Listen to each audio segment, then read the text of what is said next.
Live from Fargo and serving you on TV, online, and on the go. This is Valley News Live 10 at 10. Get out of the car, move like 75 feet away. Don't care about the possessions. I care about more your life and my life.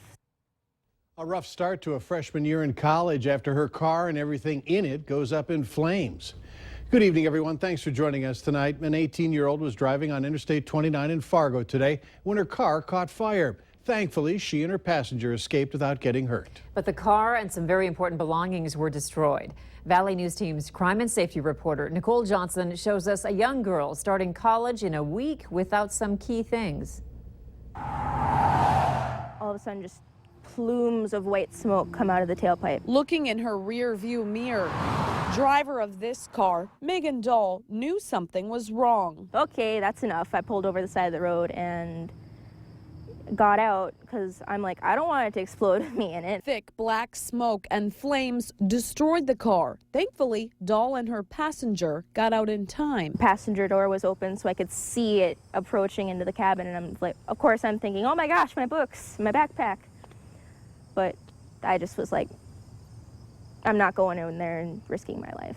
She was on her way back to Fargo with her boyfriend. They had just bought their textbooks from North Dakota State College of Science. You could just see the pages and everything just splattered everywhere. Almost $2,000 gone. I'm trying to be my most optimistic, but it's a little bit hard knowing that like this curse or something maybe looming over me, and like it's a little bit almost discouraging. Dahl starts college on Monday and has to find a different way to get there. In the fire, she lost her driver's license, some money, her backpack, lots of important paperwork, and of course, her textbooks. Like the best thing to do would just be to reorder the books. Books she bought with student loans. A rough start to a new beginning. Nicole Johnson, Valley News Live. Fargo crews say the fire was in the engine, but they don't know the cause yet, and investigators taking a look at it. The Obama administration today announced $17 million in funding to help curb addiction to powerful painkillers. The money will go towards safer prescribing practices and expansion of emergency medication to reserve overdoses and other programs to help stop drug trafficking. Last month, the president signed the bill into law, which was co-introduced by Minnesota Senator Amy Klobuchar. Klobuchar also co-introduced the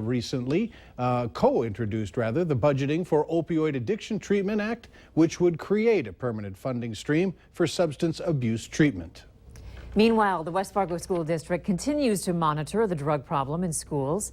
In the spring, the school district learned that Firenol fentanyl was being dealt and used inside buildings. Since then, multiple arrests and convictions have occurred, slowing the trafficking, distribution, and sale of the drugs.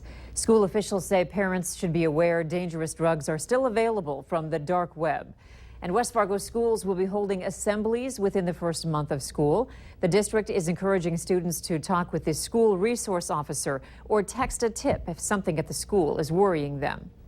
A family is out thousands of dollars after a contractor apparently takes the money for the job but doesn't finish. The Huteri family from Castleton say that they researched Tanner Christensen, talked with other people he's worked with, and even had insurance checked out and a contract drawn up. But after a few weeks, he just stopped showing up, destroying landscaping that took years to put in and leaving the work unfinished. I was really, really pissed off at first. And sometimes, if I look back at the messages, I get really angry. But it's sad because I keep saying, like, I know they're just plants, but 2 years of my life with my kids, we spent just all of our time out doing this landscaping. We tried getting a hold of Christensen without success. Abby says he told her he was having personal problems and even left his scaffolding at their house. If you need help uncovering fraud or corruption in your community, call our whistleblower hotline. The phone number's on your screen, 701-237-6576. Call that number and leave your tip. One of the largest tobacco producing companies in the U.S. is helping fund an effort to end the tobacco tax increase in North Dakota. Reports filed with the state show that cigarette maker R.J. Reynolds Tobacco Company has donated more than $194,000 to fight the tax increase that will appear on the November ballot. The Raise It for Health of North Dakota coalition wants to raise the state's 44-cent cigarette tax another $1.76 per pack to $2.20. City officials announced today they're canceling the Greater Moorhead Days Parade over traffic concerns. Now, the usual parade route along 20th Street South is being used as a construction detour. Valley News Team's Giovanna Simic has reaction from people who look forward to the annual tradition. People across Moorhead enjoy the excitement the Greater Moorhead Days Parade brings. I've lived here for 6 years and we've always been there. It's so much fun for the kids. I have younger kids, so it works. It's really fun to see all the community leaders and the schools and businesses come together. It's always been fun and there's lots of candy and the kids have a good time. But this year's parade has been canceled, causing a lot of disappointment. I did not know it wasn't going to happen.